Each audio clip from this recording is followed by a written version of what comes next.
Bem, peço que vocês se acomodem. Então, muito boa tarde a todas e todos aqui. Agradeço imensamente ao Joaze por ter organizado este evento sem precedentes, como disseram os que me antecederam, e por ter me convidado a coordenar esta conferência de encerramento intitulada Desaprendendo as lições da colonialidade, escavando saberes subjugados e epistemologias marginalizadas, a ser proferida por Oyèrónkẹ Oyěwùmí, professor na Universidade do Estado de Nova York, Stony Brook. Não é por qualquer maneirismo que eu chamo nossa palestrante de professor. Professor, em inglês, seria equivalente a algo como o nosso titular. Uma pessoa, no geral, embora não necessariamente mais madura, mas essencialmente com méritos acadêmicos reconhecidos. Quando ouvimos professor, podemos intuir que a pessoa de quem falamos tem uma trajetória acadêmica respeitável, sem que precisássemos ter ideia de como é sua aparência, sua genitália, sistema reprodutor ou sexualidade. Não precisaríamos de categorias de gênero ou de raça para apreciar esta pessoa e seu trabalho. Seu conhecimento e, no geral, sua senioridade deveriam falar por si só. Sabemos, no entanto, que este não é o caso. Nós, quando falamos professora ou professor titular no Brasil, antecipamos encontrar certo corpo diante de nós. Um corpo, em geral, masculino, macho e branco. Esta prefiguração do professor sem corpo, atributos ou perspectiva, porque macho e branco, desencadeia expectativas e preconceitos devastadores. A ressalva que eu fiz é totalmente inspirada, livremente também inspirada, nas lições tiradas dos trabalhos da doutora Oyèrónkẹ Oyěwùmí, professora de Sociologia, interessada em Sociologia do Gênero, Sociologia do Conhecimento, Sociologia da Cultura, Sociologia Histórica Comparada, Teoria Feminista, Feminismo Transnacional, Teoria Sociológica, Estudos Africanos, Estudos Pós-Coloniais e Modernidade. Em obras de sua autoria, eu menciono A Invenção da Mulher, dando um sentido africano para discursos de gênero ocidentais, ou no seu mais recente livro, Qual o Gênero da Maternidade, ou em coletâneas por ela organizadas em diálogo com outras intelectuais, como Mulheres Africanas e Feminismo, reflexões sobre a política da sisterhood, que eu traduziria por caminadagem, e epistemologias de gênero na África, tradições genderizadas, espaços, instituições sociais e identidades, aprendemos a importância da pesquisa minuciosa para se refutar teórico-politicamente a imposição colonial de categorias ditas universais e as fáceis distinções binárias que lhes são tributárias, como natureza e cultura, corpo e mente, masculino e feminino, dentre outros. Em sinal de gratidão pela contribuição de sua obra à descolonização de nossa vida intelectual e de nosso cotidiano, convido vocês a receberem a professora Oyèrónkẹ Oyěwùmí com uma salva de palmas.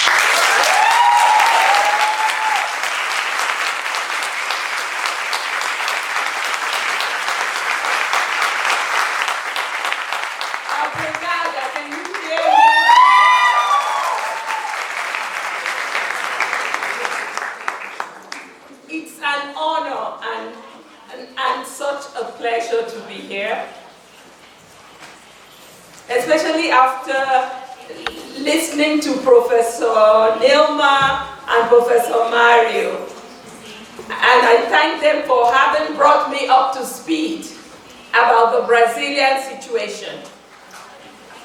I was also enamored and happy about the global vision that I heard Professor Nilma putting forward. Because a number of times I heard her talk about Africa, African religion, African categories. That's important to me, and I'm sure to you too. So I really appreciate being here. I spent the last year in South Africa on sabbatical. So if you have been listening to the news and social media, you would see that one of the important things going on in South Africa is young people demonstrating and acting to decolonize universities in South Africa. So the whole question of decolonizing is on the agenda everywhere. And indeed, as Professor Nilma said, it has been on many of our agendas for a long time. It's just that now we have new vocabulary, more expanded vocabulary with which to talk about it. So I'm happy and honored to be here. This is not my first time in Brazil, but this is the first time I'm presenting. And I am just grateful to see you all. The title of our conference, or this seminar, is Black Perspectives on Decoloniality. The call to decolonize universities resonates globally. One international group of scholars articulated the problem thus, and I quote, "For far too long have we lived under the Eurocentric assumption that our local knowledges, our ancient and contemporary scholars, our cultural practices, our indigenous intellectual traditions, our stories, our histories, and our languages are better given up entirely."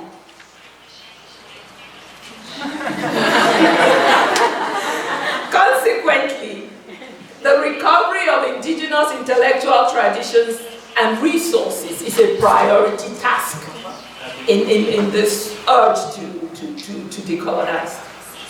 Political scientists and activists are Mabini rats, and I quote, "The project of genuinely decolonizing the university must be part of an inclusive task to transform the wider society of which the academy is an integral part. It is a long-term undertaking which surely starts with the audacity to name the elephant in the room, white supremacy." End of quote. For me, to decolonize is to endogenize, is to indigenize, is to historicize, and is to globalize. But how did we get here? This situation in which we have what she calls the elephant in the room, which is white supremacy. How is knowledge directly implicated in the colonial enterprise? How did white elephants start sitting in all the places and spaces we value, including our hearts and minds?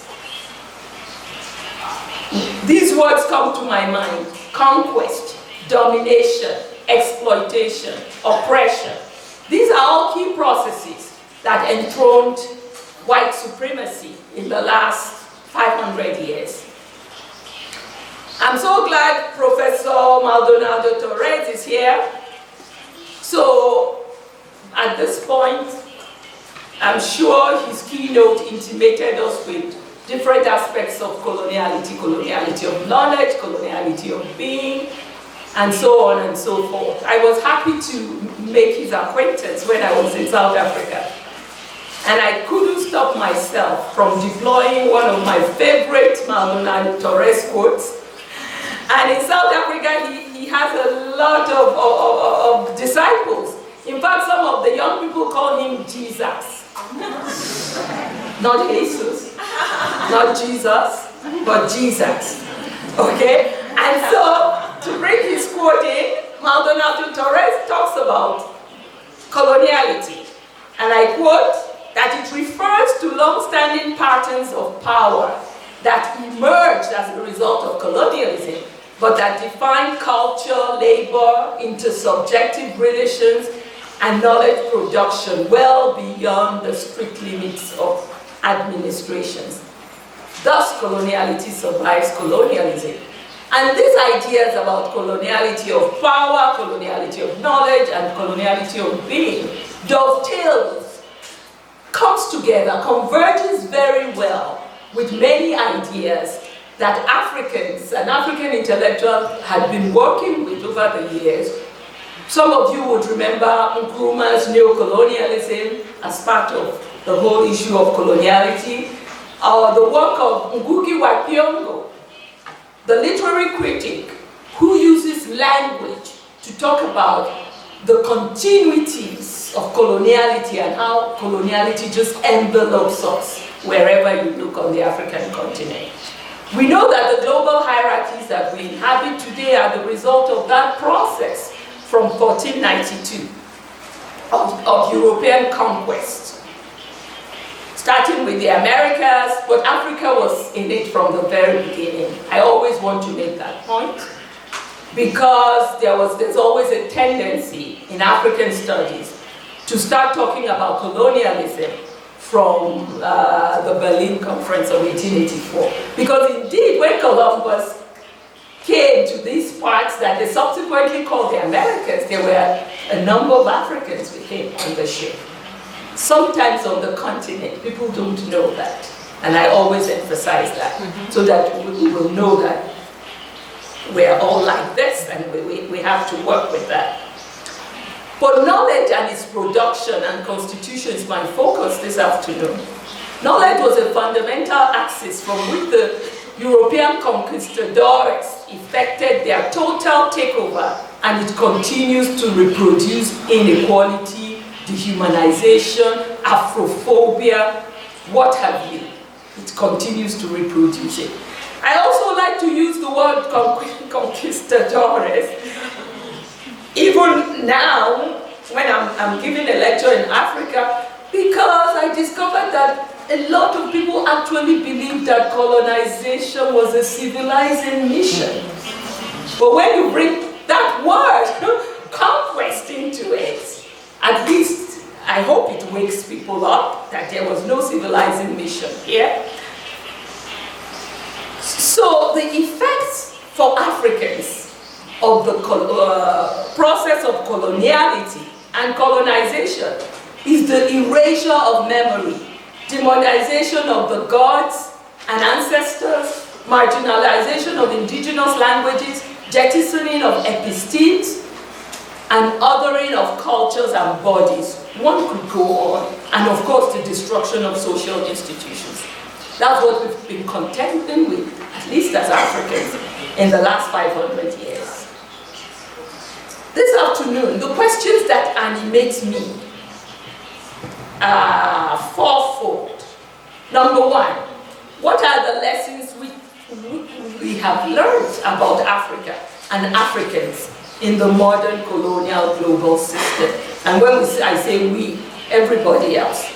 Then number two, what are the lessons Africans themselves have learned about themselves, about the colonizer, about whiteness, and about colonization? Then number three, given my own work on decolonizing gender and feminism, and because of the wonderful presentation that Professor Shirley gave yesterday, I thought that I would focus on, in the second part on gender and feminism, and that whole question about decolonizing feminism and how can we decolonize feminism. These are preliminary thoughts, but my hope is that we will all get into it and think critically about that, because it seems to be a very important question. When I was in South Africa, people were asking questions about decolonizing feminism. There was a conference in the US. Even here, I got an email from a young woman in Salvador asking me the same question about decolonizing feminism. So I think it's right there on the agenda, and we all should bring our minds to it. Given the importance of language as episteme, as identity, as symbol of the colonial, is there an alternative concept that does not channel the word feminism? We began to think about that yesterday. Must we continue to use the word feminism? Especially since so many of us have misgivings about it. That's one of the questions I'm hoping that we'll bring our minds to. So let me start. What is the impact of coloniality on the way in which Africa and Africans are seen? For me, this is an important question, especially around the category black. Even here in our conference, we're talking about black perspectives on the decolonial, which is important. Black perspectives are important. But from an African perspective, the category black is not always affirming for us as Africans. For one thing, black is about racialization. And race is arguably or inarguably the most blatant category emerging from the coloniality of power, from the European conquest. Race is that category. And in the diaspora, black is a fundamental and very important category. It's a category of definition in relation to white. But what about Africa? What does it mean when we start talking about black? In South Africa, no doubt, in what we call the settler colonies in Africa, you must talk about black, because indeed you have white bodies in the polity. But what about me, a Nigerian? To start talking about black in Nigeria, you must have many qualifications. It's like black in relation to what? And so part of that is that the emergence of race as a category, what has come out of it is that Africa is generally marginalized and erased from the discourses of modernity. Indeed, it seems to me that from an African perspective, the work that the word black does in a lot of places is to overwrite and to erase Africa. As Africans on the continent, we do not always experience the category black as an affirmation of our identity. Because it seems as though the idea of the modern coming out of the coloniality of power is that Africa cannot be a part of modernity. If Africans are going to enter modernity, they must leave Africa behind in all the senses of the term. Because Africans are primitive, and things associated with that. So that part of what also becomes apparent is that at one level, the African diaspora, which is also a part of Africa, in a certain sense, is seen as the evolved Africa, the real African representative for the future in a lot of discourses. And for example, when the Black Atlantic is written and spoken about, Africa doesn't feature in the Black Atlantic. At least Paul Gilroy's Black Atlantic. Paul Gilroy who started it up. Africa is absent. It seems to be that in order to enter modernity, to be modern subjects, we must leave Africa behind, literally, which is the making of the diaspora, leaving Africa behind, literally, and metaphorically and symbolically, for those of us who are left behind on the continent. In people's minds, Black people in the diaspora represent the possibilities of Africans being modern subjects. The word Black emerged out of the colonial experience. It is a concretization of the white supremacist gaze. It is a term of othering. I'm not rejecting it. I understand the necessity of it in the diaspora. But what I am hoping to do this afternoon is to bring you in that standing on the African continent, what is going on and what things look like, especially as we build these alliances. A Pan-Africanist alliance in our task of decolonizing. So when I say we, and people believe this about Africa, I'm not excluding Africans. So what are the lessons that Africans themselves have learned from colonization? Many of those learnings from colonization were as a result of the legitimating ideologies that were put forward to justify colonization of the continent. Of course, some of the ways in which Africans imagine themselves today is that Africans are inferior beings. It's not only others. There are many Africans who have internalized that. Not human. You have notions that poverty is the natural state of Africans. I once remember seeing a video of poor South Africans. I spent a year in South Africa. I didn't run into any, but I did see a video of a few white South Africans who looked poor and they weren't wearing shoes. And I remember the journalist gave the microphone to different people. So look at this poor white, the South Africans. What do you think? And some of the young black South Africans said, oh, I pity them. And the young black South Africans who didn't have shoes, they were equally poor or worse poor. And the journalist said, why? I said, well, at least in our case, we're used to it. Okay?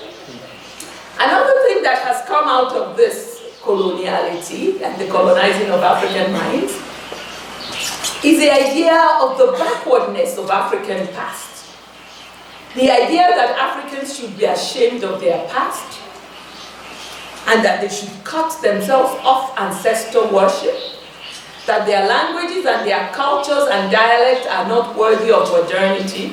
Hence, what you have is Africans making sure they have European names. Even our inability so far in the 53 countries on the African continent in having our languages be the language of the public sphere is part of that problem of Africans not being able to value what is theirs. Those are some of the challenges of coloniality on the African continent. The South African freedom fighter, Steve Biko, sums it up this way, and I quote, "The oppressors turned to the past of Africans and distorted, disfigured, and destroyed it. No longer was reference made to African culture, but to barbarism. No wonder the African child learns to hate his heritage in his days at school. So negative is the image presented to him or her that she tends to find solace in close identification with white society." End of quote. Hence, there's a general feeling amongst the elite on that continent that colonization was indeed a civilizing mission. Even though 50 years later, 50 years after we're supposed to have received independence, at certain levels, I don't want to have a catalog of woes, but at certain level, in certain ways, it seems as if things are not getting better. And so I really did identify with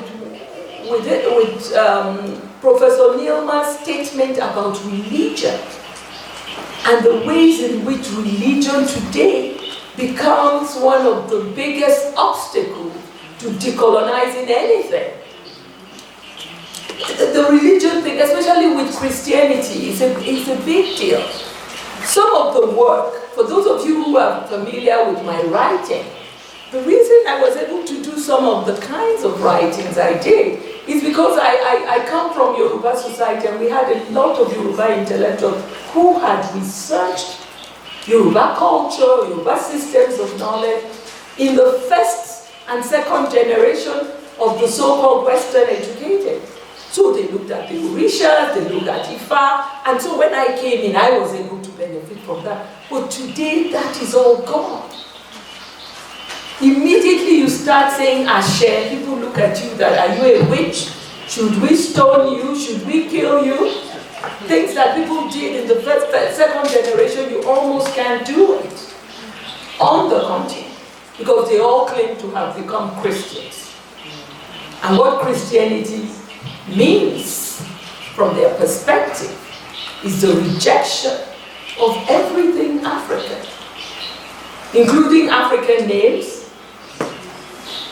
We have a lot of names today that are African names, but they are Christian names. I'm not particularly objecting to having names that are inflected from the Christian perspective, as long as they don't denigrate the culture. Because after all, as we say in Yoruba, that we have 401 Orisha. And when they brought Jesus, we said, fine, 402nd, no problem. We are open, we are tolerant. It's just that the 402nd one now wants to override the other 400 that had been there before. Another thing that is a problem in the way Africans see themselves, and I'm focused on the elite, because that's partly why we can't move forward. The idea that Europeans built Africa, that they founded Africa, so that I think that whole obsession with Christianity that you see from one end of the continent to the other today also has a lot to do with the image of God as a white man. There's just no question. You still see images of Jesus as white. And of course, one of the tropes and images of whiteness on the African continent is what one writer has called the white savior industrial complex. These are all part of the coloniality of power, coloniality of knowledge, coloniality of being. What are the implications of all this? I went to Zimbabwe, I went to Zambia to see so-called Victoria Falls, which in the indigenous language is called Mosio Atunya, but nobody uses it in Zimbabwe, which means the smoke that thunders, one of the wonders of the world. And so there was the statue of David Livingstone.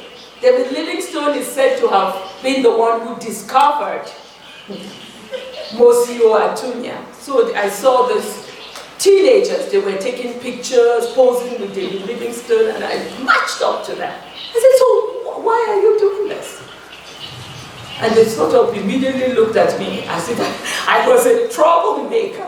I said, so why, who is this Livingstone? And why are you taking pictures? And one of them said to me, well, he discovered Victoria Falls, and if not for him, we will still be in our villages and we won't know about Victoria Falls. I said, Victoria Falls is your village. But is that kind of thinking? Is that kind of thinking that we need to decolonize and whatever? Africans have learned not to be responsible for themselves or anything else. Why are African leaders, for example, mute on the Holocaust of these migrating Africans, another Holocaust, post-slave trade? These are some of the questions that I'm asking.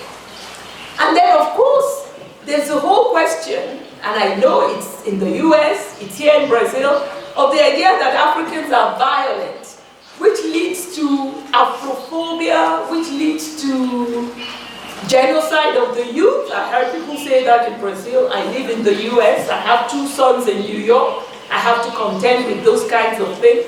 So Afrophobia is one of the things that have come out of this whole coloniality. But one of the puzzles for me is this.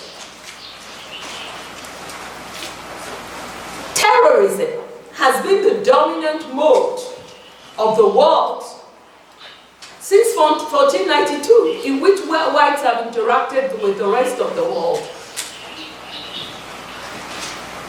And the age of terror started in 1492, and it didn't start with Africans. But despite that, what we continue to have is Afrophobia. Where is our Europhobia? I ask Africans. Why is our Europhobia? In the case of South Africa, when their xenophobia overtook black South Africans, they didn't kill white people. They killed other Africans. They had Afrophobia, not Europhobia, in apartheid South Africa. So I'm asking the Africa, there's no Europhobia. And I'm not preaching hate, but I'm thinking that Europhobia, some measure of Europhobia may be necessary in our drive to decolonize. Why do I say that? In the case of African Americans, there is no question that in the US there's a certain measure of Europhobia. They have to have it in order to survive. In order to survive. For example, the black feminists, Bell Hooks writes, and I quote, "Black folks associated whiteness with the terrible, the terrifying, the terrorizing. White people are regarded as terrorists." End of quote. They had to, at a certain level, have some Europhobia in order to be able to survive. And I'm thinking that on that continent of Africa, we need a certain measure of Europhobia in order to understand that we cannot hand our countries, our institutions to white people to run for our benefit. It's misguided. Given the history of the coloniality of power, I believe that Africans, especially the elite, need to learn about Europhobia. The African literary scholar Ngugi writes, and I quote, "Is an African Renaissance possible when we keepers of memory have to work outside our own linguistic memory and within the prison house of European linguistic memory, often drawing from our own experiences to enrich the already very rich European memory?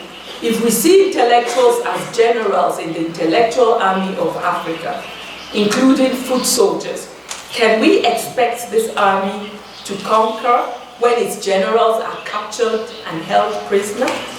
And it is worse when they revel in their fate as captives." End of quote. Yet all is not lost. I did not come here to make a catalog of woes. I just wanted to draw attention to some of the problems so as to be clear about some of the things we're decolonizing and trying to decolonize. There are some glimmers of hope in Africa, especially in young Africans, as I've cited the example of the young South Africans who are insisting on decolonizing not only the university but the society, and that many of them are activists and advocating for that. We have independent thinking, some of them coming out of popular culture, music, film, fashion. So there are positive signs. And so I will not want to minimize that. But let me now go to gender, which is what my work has been about decolonizing gender and decolonizing feminism. 20 years ago, almost, next year it will be 20 years since I wrote the book Invention of Women. And it was the issue of the colonization of knowledge that led me to write that book 20 years ago. I was reacting to a debate in African studies in which these African intellectuals were looking at what they call the impact of colonization on Africa. And there were scholars who said the impact of colonization was minimal. It was just an episode of history and we should get over it and move on. There were scholars who had said that. And then, of course, there was another group of scholars who said, "Are you crazy? I guess these are the coloniality people like Walter Rodney. That colonization is not episodic, it's epochal. Even if it looked as if it lasted 80 years, because people count from 1884. They don't go back to 1492. They say, oh, it lasted only a short time. But these people said, even if it lasted in only 1 year, it transformed a lot of things. So I remember when I was in graduate school, when I first heard that argument, I was shocked. that anybody would think that colonization was not a big thing, even if we were not talking of coloniality. So one of the reasons why I wrote The Invention of Women, and I focused on the question of gender, was to show the terrible and unending, what appears to be an unending impact of colonization, because I wanted to show that it had changed our thinking. And gender for me in Yoruba culture was the change in thinking. And so part of what my work did was to look at subjugated knowledges and marginalized epistemes, and to show and to expose gender as a colonial category. And I believe that I have been able to put, I've been one of the people who have been able to put gender on the agenda of decoloniality by exposing and arguing and providing evidence of the coloniality of gender. Even where there appeared to be gender systems, they were not identical to what became instituted as a result of European conquest. So I argued that gender is a colonial category. Apart from the parochialism of the gender binaries of Eurocentricity, like male, female, boy, girl,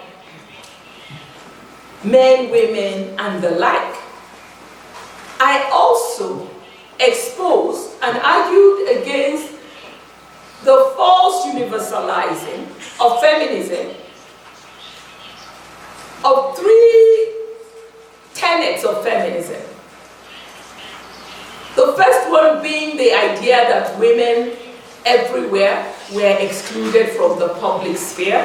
I argued against that, that historically in Yoruba society that was not the case.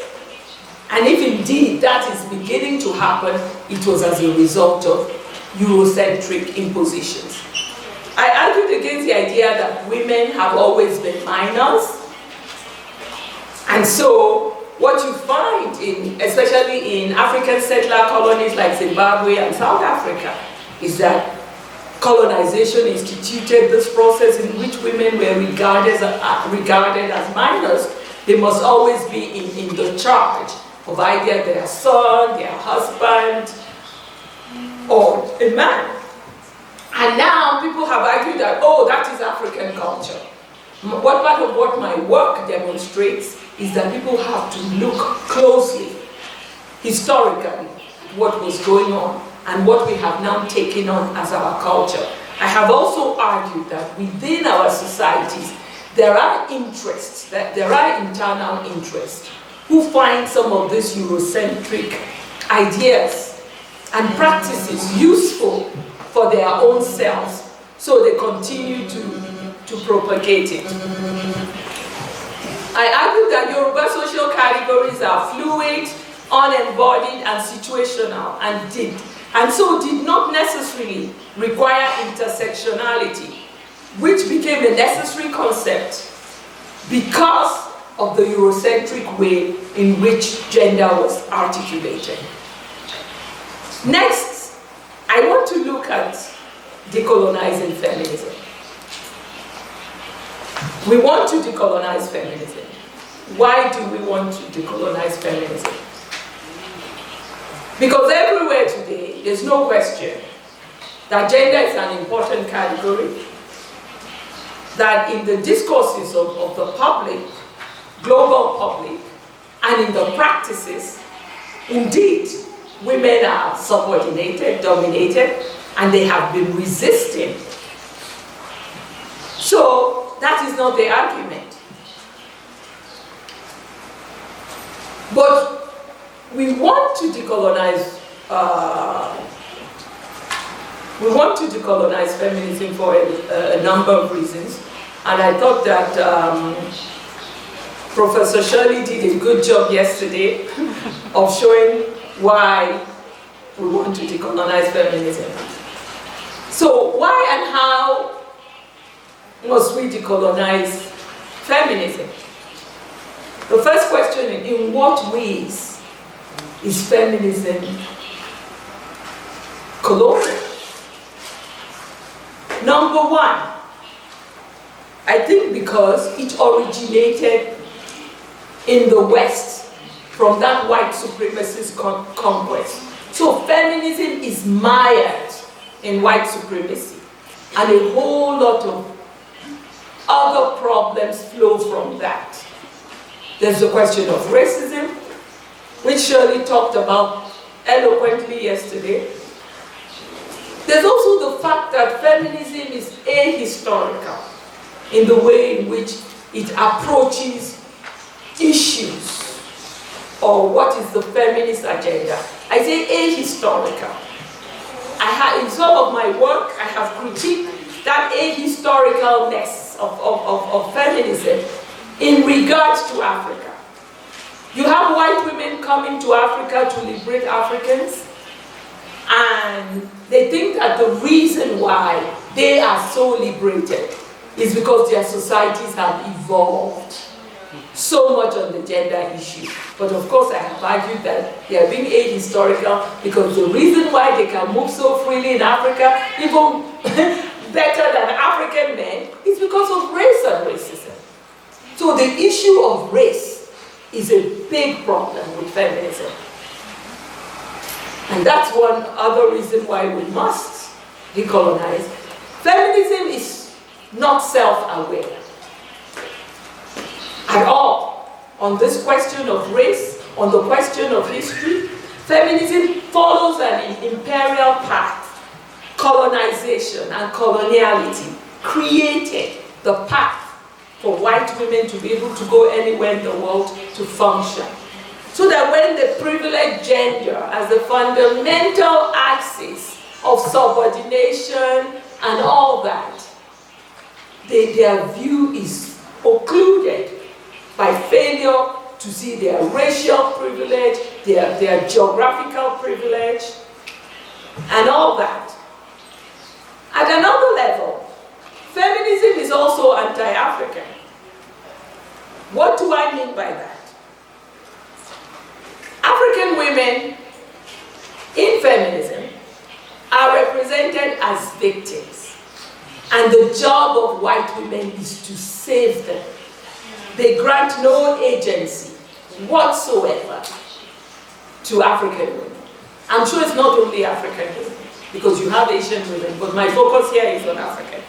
And most importantly, the Algerian sociologist Marginalizadas draws attention to the differences in the way in which white feminists, American, Europeans, regard their culture as opposed to African culture. What we gather from white feminist activism, whether it's in Europe or in America, is this notion that their societies are perfectible. That's the word. That their society can be made better. They are living a society that can be made better, so they want to work, they want to advocate to correct what is wrong with the society. However, when it comes to Africa, they don't believe our cultures, our societies are perfectible. They believe that these are throwaway societies. We have to reject everything that is African in order to move forward, whatever that forward is. And the joke is, when you reject everything that you are, then what is left to move forward? Where is the agency and where are we going? We get a lot of that. I have also argued in my work that feminism is androcentric, male-centered. Of course, we know which male they idealize the white male. That's why we must all have rights the way white men have rights. But if these white men have all those rights, it's because they are standing on the head of the rest of us. So if we are going to have those rights too, who are we going to stand on? Because white male privilege is a pathology, and we must understand it as such. But you cannot reach that from within white feminism. That cannot be understood. White feminism is also white solipsism. And what is solipsism? The tendency to think, imagine, and speak as if whiteness describes the world. After all, they have used whiteness to describe the world. And indeed, another reason why feminism must be decolonized is that it is individualistic and takes people away from the idea of community, which it seems to me that's where we need to be, building communities. It dismembers communities. And I think that part of that individualism has to do with this notion that white men are liberated because they are individuals. And those are the people we must emulate. So these are some of the reasons why white feminism is difficult to digest.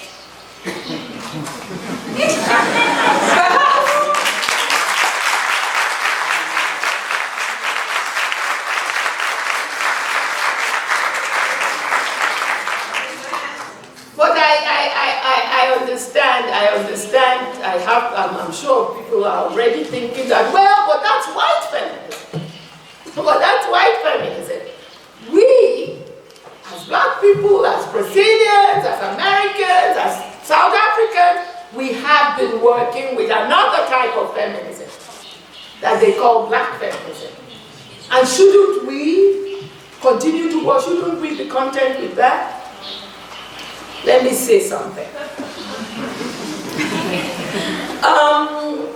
Last year, I was invited to review a paper for a journal.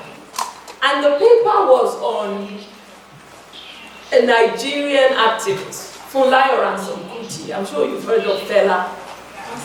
Yes, Fela Ransom Kuti. That was his mother. Was one of our major nationalist, major activists. So this American woman, I think it's a black American woman, had written a paper on Funlayo Ransom Kuti. He was an activist, a nationalist. She was called a communist. The British took away her passport. She was it in the 40s and all. So she wrote this whole thing. And the title of the article was Funlayo Ransom Kuti, Black Feminist. And I was angry. And I thought at the time that what angered me was the black, not the feminist. See, how is Funlayo Ransom Kuti black? In a country of 160 million people in which we are all Africans, no white people, how does the category black? What does it do? To suddenly call this woman black. What about our own local categories that are so important to us? Why are those categories not operating? In fact, Funlayo Ransom Kuti went to England to study, and so when she came back as a member of the elite, she wore dresses and she was called Princess, but by the time the local women radicalized her, she stopped wearing Western dresses. She articulated her indigenous name. She started dressing Yoruba. Even when she wanted to address the British, she would start speaking Yoruba and say, well, give me an interpreter. This was the woman. And then you write about her and you go, oh, she's black. Black? Well, what do you mean? So when I saw that, part of what I saw was US imperialism. Black feminist imperialism in co-opting everybody into this, their kind of blackness. And so I'm saying to myself, but what about Yoruba as a category? What does it do when we start racializing the gods? What does it mean? So initially I thought that it was the black that bothered me. But then the feminism too also bothered me. The feminism too also bothered me. A few years ago I went to give a paper in Atlanta. And I was talking about African Americans, something about African Americans, Africans and all that. And a young African American woman was very angry when she heard people talking about people like Anna Julia Cooper, who were 19th century black women, activists, Ida B. Wells. She was angry that they were being called feminists. And initially I looked at her and said, why is that a problem? How does somebody become a feminist posthumously after they are dead? What does it mean to do that? It may look like, okay, it's okay. But did these people articulate themselves in those terms? We're not saying they weren't activists. We're not saying they weren't fighting on behalf of those who are downtrodden, including women. But why are we using that label for them? Because at a certain level, part of what that label does is to erase, is to co-opt into a racialized hierarchy in which the white is always on top, even when we talk about black feminism. So whatever the case may be, I think that we need to think and think more closely about that category. One of the more interesting concepts that I came across in the US most recently, and I think it's going to be a very useful one, is misogynoir. Somebody coined that concept of misogynoir to express the very specific misogyny that is meted out against black women and people of African descent. Very specific, oftentimes by white women. For example, in the US today, there's a black woman actor who people hound on social media. They say she's ugly because she's African, she's black. No other group of people in the world get hounded for just being themselves, for just wearing their hair the way God made them. So it seems to me that that word, misogynoir, is a useful one because it combines racism and sexism and the way in which it is articulated against black women and indeed African. So for me, when I see black as a category, I want to see African with it. African and black is never too much. Otherwise, oftentimes, if it doesn't have Africa, I don't feel that it is inclusive enough. I have to leave time for questions. So the last thing, the last problem that I believe feminism has, and that for me pushes me towards rejection of the F words and thinking through, finding another word that will articulate a whole lot of advocacy that we want to do on behalf of subordinated groups, females, children, humanity, is the idea that white feminism is anti-motherhood. I call it anti-procreator. In white feminist discourses, they talk about matriphobia. They talk about matrophobia. A lot has been written about matrophobia.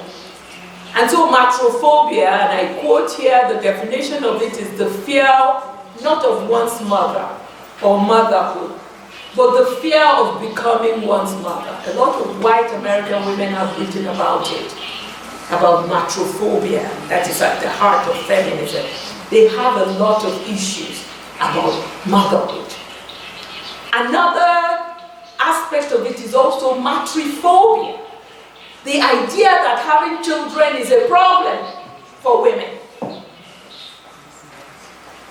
Rather than looking at the societal context that constitutes that to be a problem, they are rejecting motherhood.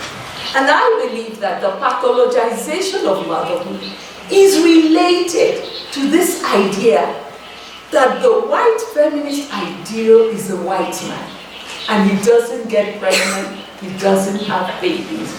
And so in feminist discourses, well, the problem with women's subordination is they have babies, not that people oppress them. You know?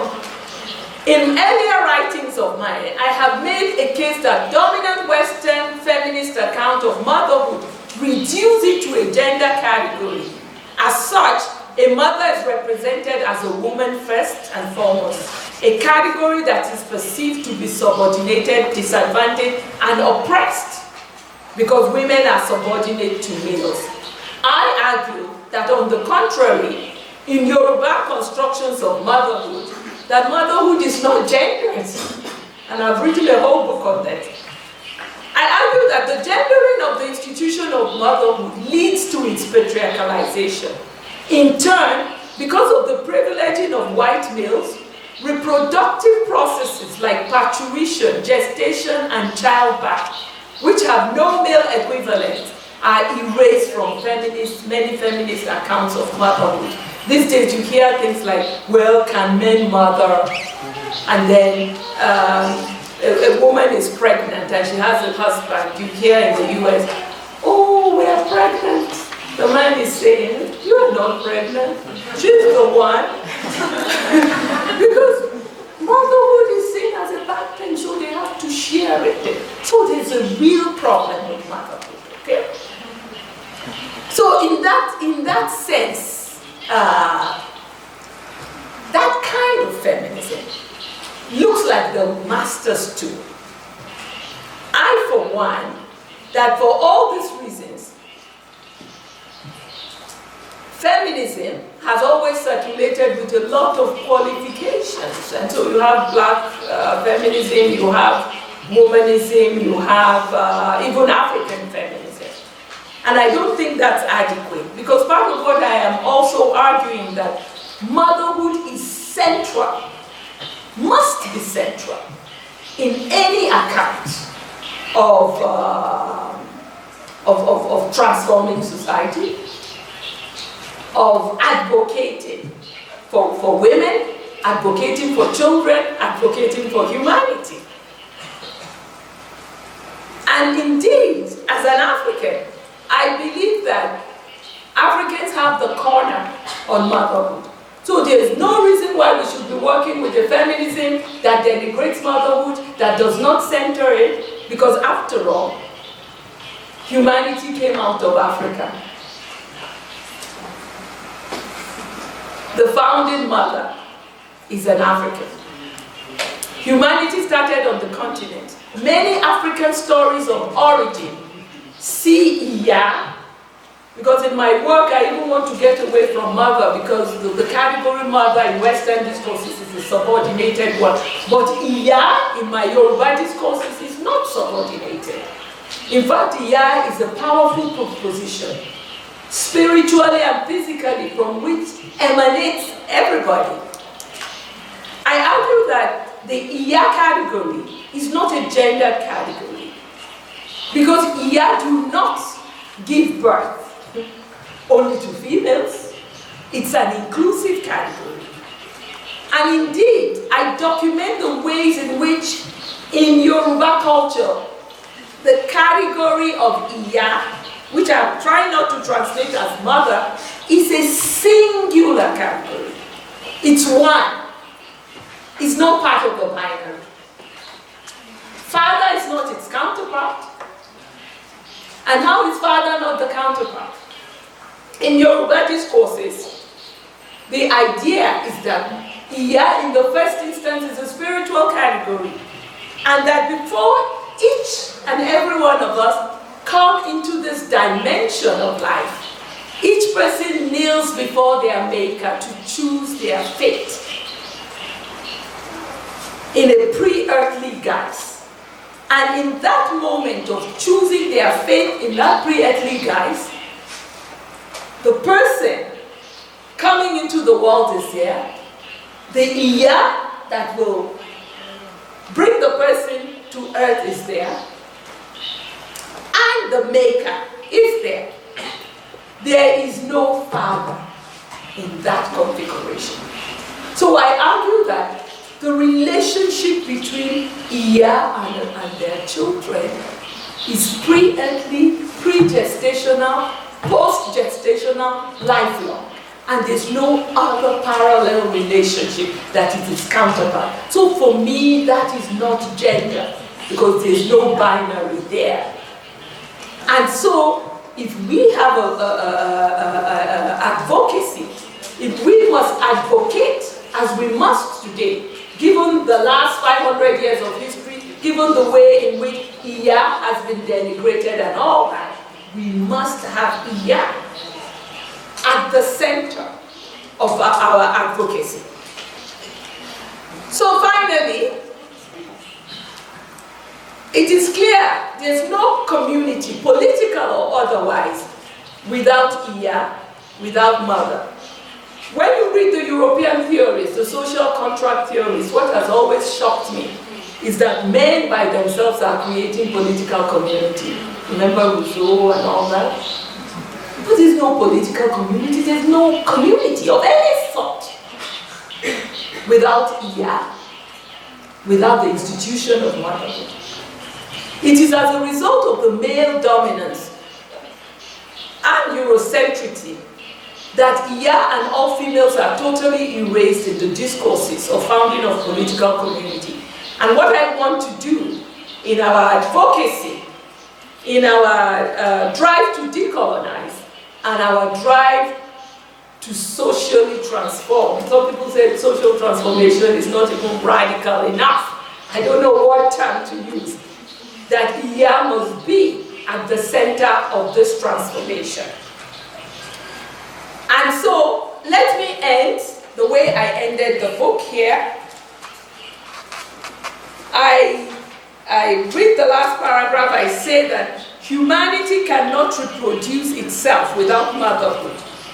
Therefore, the institution and everyday practices of mothering humanity must be a collective act impelled by communal will. The challenge then is how to convince society that motherhood should not be the responsibility of just one woman or just one nuclear family, but should be the bedrock on which society is built and the way in which we organize our lives. Our insistence on using the white man as the model of freedom and white male privilege as the ideal that should inform social transformation ignores the fact that white privilege, specifically white male privilege, is a pathology. We need not build anything on it. Rather, we need to tear it down. In the brilliant and wise words of Audre Lorde, the master's tools will never dismantle the master's house. I am saying, feminism, white feminism, is looking like the master's tools to me. And we have to have that epistemic rupture that the professor just talked about.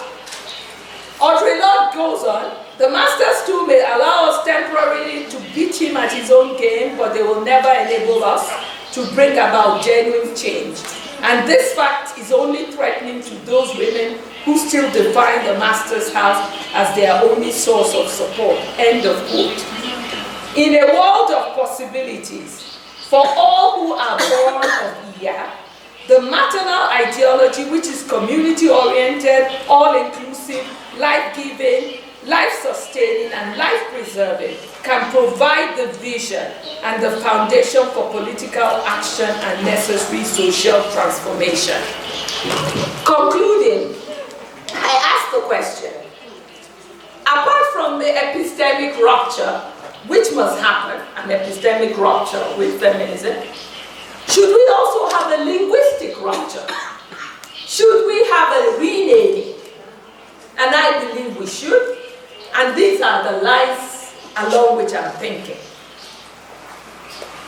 Why can't my activism, my advocacy, why can't I call it Oshunism?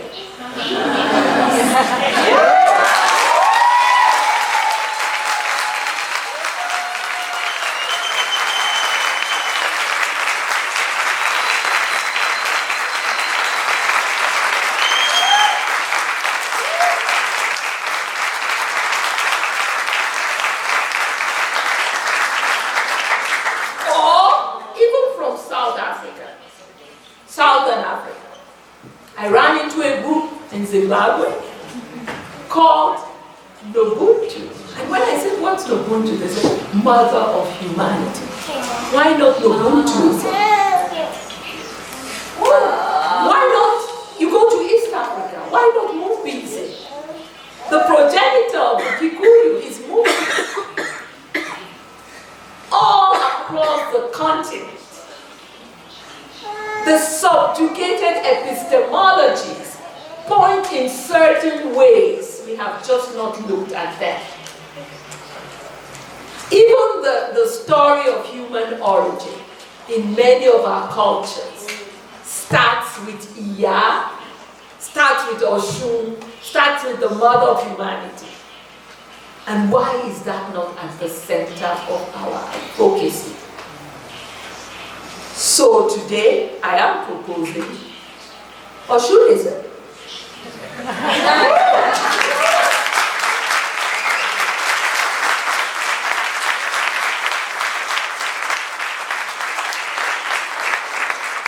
And the definition for me is advocacy, activism that prioritizes Iya, mother, and their children.